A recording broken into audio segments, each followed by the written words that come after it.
May, she's such a sweetheart. She's sitting there just watching it all, just waiting to come on. And it's early for her too, by the way, you guys. Here she is. Okay, I'm bringing her on.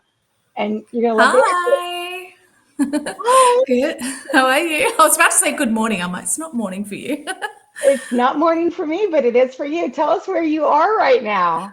So I'm in Melbourne, Australia, and yeah, it's not too early now. It's almost 8 o'clock, but Oh eight my a.m. But gosh. yeah, We could just, I think anyone watching, well, we could just listen forever. We'll just listen to you forever. just let's just have a chat. Let's just say my name. So Just like my, record my voice note for me. yeah, Your just say morning my, alarms. Time to get up. I know. My husband's English, and like I still to this day will be out at a restaurant, and the waitress will be like, "Oh, can you say my name?" And I'm just like, Don't you dare. That's only for me. Anyway, so love your accent in Australia. Oh Thank my gosh, you. I've been there once. I went there when I was in college. I spent a summer in Australia, actually. Oh, Uh, whereabouts? Brisbane, Queensland, Oh, and Brisbane. Yeah, it's beautiful. I met Steve Irwin. Did you? So How I did. exciting. I Oh, did. that's I know. amazing. I know. I went to the Queensland Zoo, and he was filming a segment for koalas, Right. and I was watching, and his wife, they were all doing it, and I was just hanging out, and he was like, and I can't do this, I'm gonna bosh the accent, but like there's a koala like up in the tree, like chewing a leaf, right, and he's like, right, see what this koala is doing, and like it like zooms in on him, and the poor little thing is just like. I mean, it was like stoned off its mind, I know they Oh are. my gosh. They give you nothing, but they're so cute. And they're heavy, right? Like they're heavy. Very I heavy. held one. Yeah. I'm like, oh my gosh, they're like what, 30 pounds or something? I mean, they're Yeah, it's heavy, like dead weight. Yeah. Yeah, like They solid, just want to eat their eucalyptus. That's it. And They, they sleep. just yeah, but they're so cute. Sorry, I had to go, Mhm. Australia. We had to talk about koalas, Gotta it's do the way it. it is. Gotta do it. Yeah. But let's talk about you and your books and what you write. Yeah, so I write contemporary, but I also do write fantasy. I choose for both. So Yes. I do have the Bernhardt, which I'm talking about today, and that is my standalone contemporary mafia choose. And yeah, that came out just end of last year, and it's been amazing. It's a angsty, very angsty second chance choose, and yeah, it's just been a real fun experience because I started off writing fantasy paranormal, and then I jumped into contemporary with this one. So it's been a whole different genre, a whole different world, and I'm just loving it. Oh, that's awesome. Well, you're gonna have to talk to us a little bit about your fantasy when you're on here too, just like the other ones did. I didn't know all three of you have written some kind of fantasy. That's crazy. That's Yeah, I know, and I wish that I could just stick to one thing, but my brain just goes all over it. It's like, you got to do this. I actually wrote the Burnt Heart when I was writing these two up here, my triads duet, and I was oh. writing them both at the same time. And I'm saying to myself, why are you doing this to yourself? Because you're swapping from two very different genres. But that's just how I write. Sense. We read different genres, right? I mean, it's the same for authors sometimes, it's just Exactly, refreshing to exactly. do something different. And like earlier when Anne was talking about like how she was trying to write this, but she's being called to this, it's like I think we just Mm-hmm. have to follow the momentum. Like whether you're a reader, whatever you're reading or what you're writing, just follow whatever you're in the mood for because you're going to do that much Exactly. better at it. Exactly. So, And I mean, you're writing your own book as well. And so I know I you know. understand. You just have this Yes. idea in your head, and it's just like calling out to be told. So you have no choice. It's crazy, and like that's you're pretty much obsessed thinking about it all the time. Like I didn't Yeah. expect that aspect where like you're Yeah. constantly thinking about it, and the characters really do speak to you, which is really They weird because do. I've heard people say that, and I'm like, okay, they're It's hard talking to to understand you, until you've got one yeah, like, yeah, in your ear. Yes. but they really do, and you get so like invested in them and attached to them. Absolutely. It's like Yeah. they're real They're your people. little babies. Yeah, absolutely. Yeah. Yeah. Well, tell us about Burnt Heart and what it's about, So, like a little bit more. the Burnt Heart, it follows Adelaide Orazio, and she is the heir to a crime family, and she has her. It, it's one of those books where I think I say in the content warnings that it's not going to be a feel good book right off the bat. It's Right. straight away the very first chapter. There's the betrayal. So Hmm. she has three boyfriends who she's been with. There's Jesse, Logan, and Briar, and she's been with them for 5 years. And Right. she thinks they're going to propose, and she sits down, she's ready, and they say, "We want to break up." And that's in the first chapter. And so it's you find out that they don't actually want to. They've Right. been kind of embroiled in that's their only choice. They love her more than anything, but in order to be with her, they have to make this, you know, decision, and then it all just falls apart because it doesn't work out. And she's Right. the kind of character who, like my favorite trope is groveling, and so she, Yes. Someone wrote there. I heard the grovel is fantastic. yes, One of the comics just wrote that. so yeah, she makes them grovel for about 80% of the book, and it's just like a really angsty emotional journey. And there's danger because she's being targeted, and she has to kind of work with her exes again, and they're trying to win her back, and she's saying absolutely not. And so it's just Hmm. it's really a huge emotional journey to kind of like uncover all their secrets and earn the forgiveness back Yeah. So I actually without giving started too reading much it. away. No, no, no. You that was perfect. I actually started reading it. Like I tried to start reading everybody's books today. It's just I can't read, Yeah. three books No, in it's a too hard. very. It's hard with everything with the FFB and all that. I'm like I'm trying, but Oh, no. yeah, it's a lot. Yeah, but anyway, so I started reading it, and I do think that there are breadcrumbs there, like where really early on that they obviously she knows too, I think. Like because she said some things early on that's like, this isn't right. There's something going on here. Like, this doesn't make Yeah. sense. They're just breaking up with me when I thought they Yeah. were going to like ask me to marry them. Yeah. So, So um, she is. She doesn't believe them for a second because one yeah, of the characters, he insults her, really, like not very nice things to her. And instead of being offended, she's just like, "You would never say that to me. I don't believe yeah, there is a world that you would say that to me. Something else is going on." And so she's yeah, not angry really because they've done that. She's angry because they lied to her and they didn't find a way to involve her in the problems that they had right. to try and come to And a the solution plan, right? together. Yeah, and she's Yeah, saying you didn't trust me, and you just thought this, like, your plan is was a silly idea from the start and it didn't work, and I'm not having it. So yeah. she doesn't.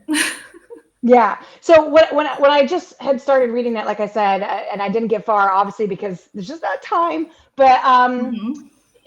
so is the world, is it known? And I figured I would learn this as I went on. Is it like known that reverse harems are like the norm?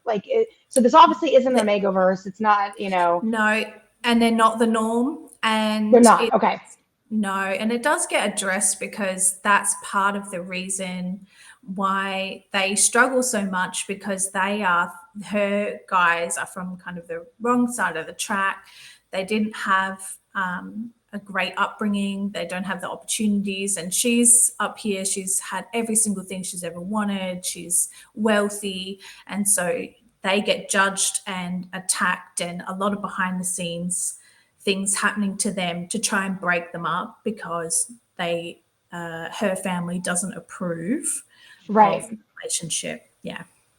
Right. Right. And of course, I immediately got hooked in the very first chapter when she's supposed to marry some guy who calls her a butterball, you Yeah. know, Yeah. and then And she's he running away actually because she's comes back. humiliated. I'm Yeah, sorry, and go that's ahead. where she meets her guys.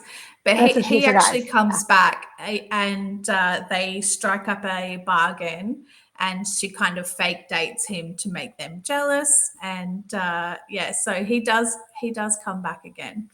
In the picture, yeah. Well, he's a Yeah, jerk, right? Like obviously, but he will he is. Yeah. But will he have a spinoff? Because I see a lot of times in Yeah. contemporary romance, they get spinoffs. Okay. hmm Yeah, so I'm writing I'm currently writing it now. There is it's a standalone, but there is there's threads of the story with her best friend, and so it's her best friend and a few of the other guys, and they don't get along at all, and there's a lot of conflict there, and so that'll be coming soon, hopefully, Okay.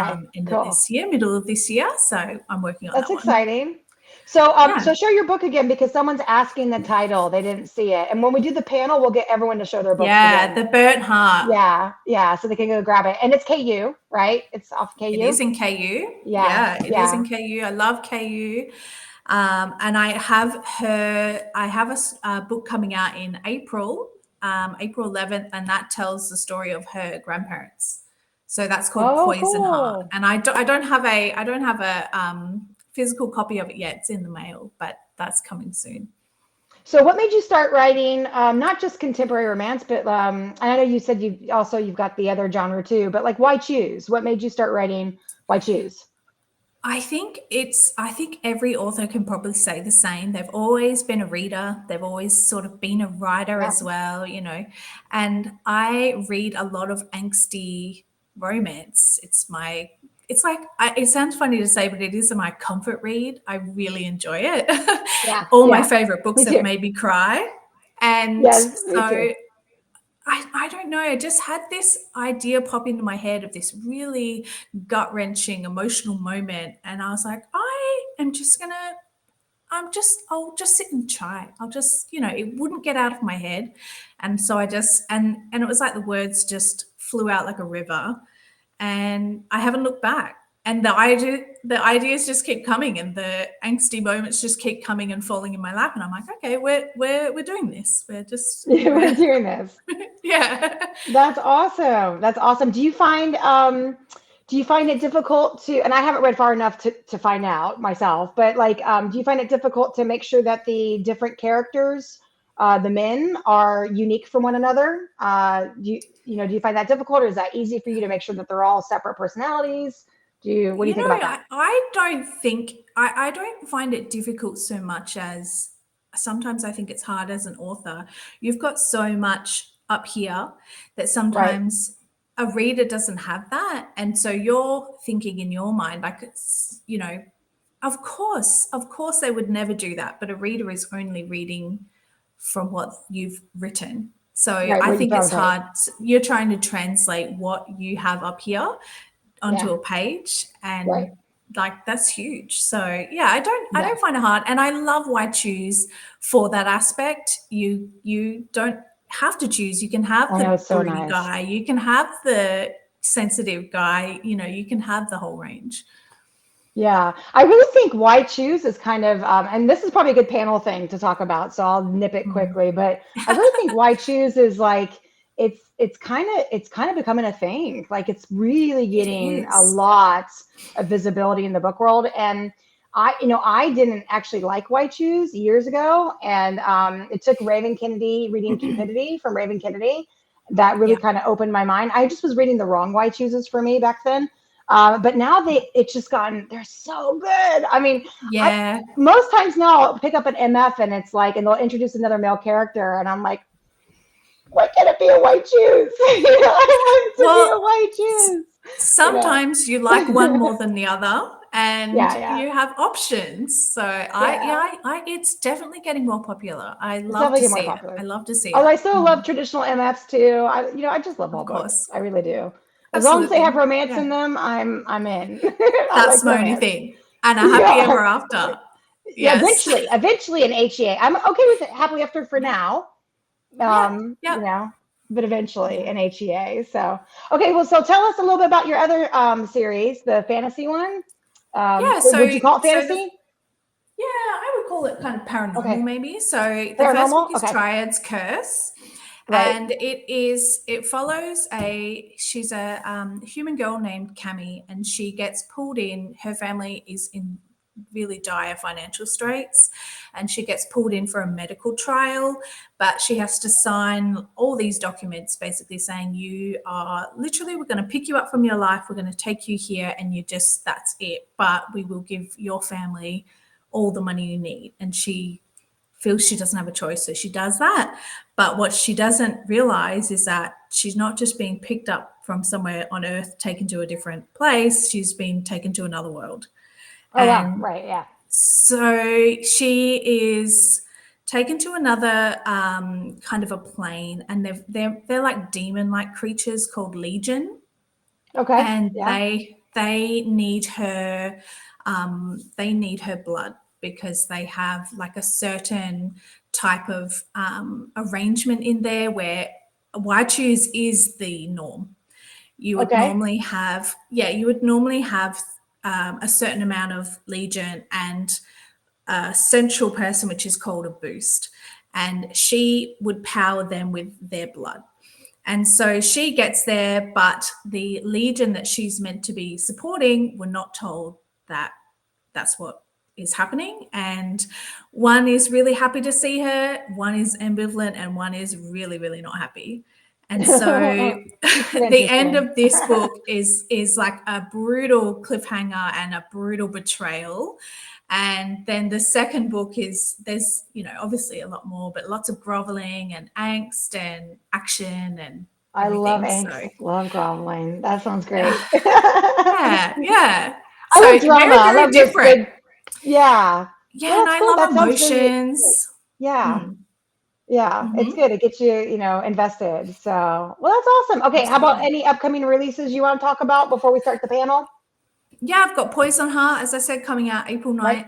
April 11th, and yeah, I can't wait for that. That's very similar. It's going to start off straight away with that betrayal and lots of angst, and it has my main female main character, Anita, is one of my favorite I've written of all time. She has no conscience, and she has a secret. She's basically pretending to be a nice, sweet little housewife, but she is actually pretending because it's a cover for her. She's like an assassin. She grows all Right. her own plants and makes poisons. And yeah, when she finds out that her husband has married her under, not for love, for other reasons, she goes very scorched earth. And I can't wait. I can't wait for it to be out in the world. Awesome. Awesome. Well, cool. Thank you. Thank you so much for coming on. This has been so much fun Thanks to for talk having to you. me. Yeah, for sure. And okay, so I'm gonna pull you off for a second and talk for a Mhm. minute, and then I'm gonna pull you guys all back on for the panel. So Sounds good. so thank you.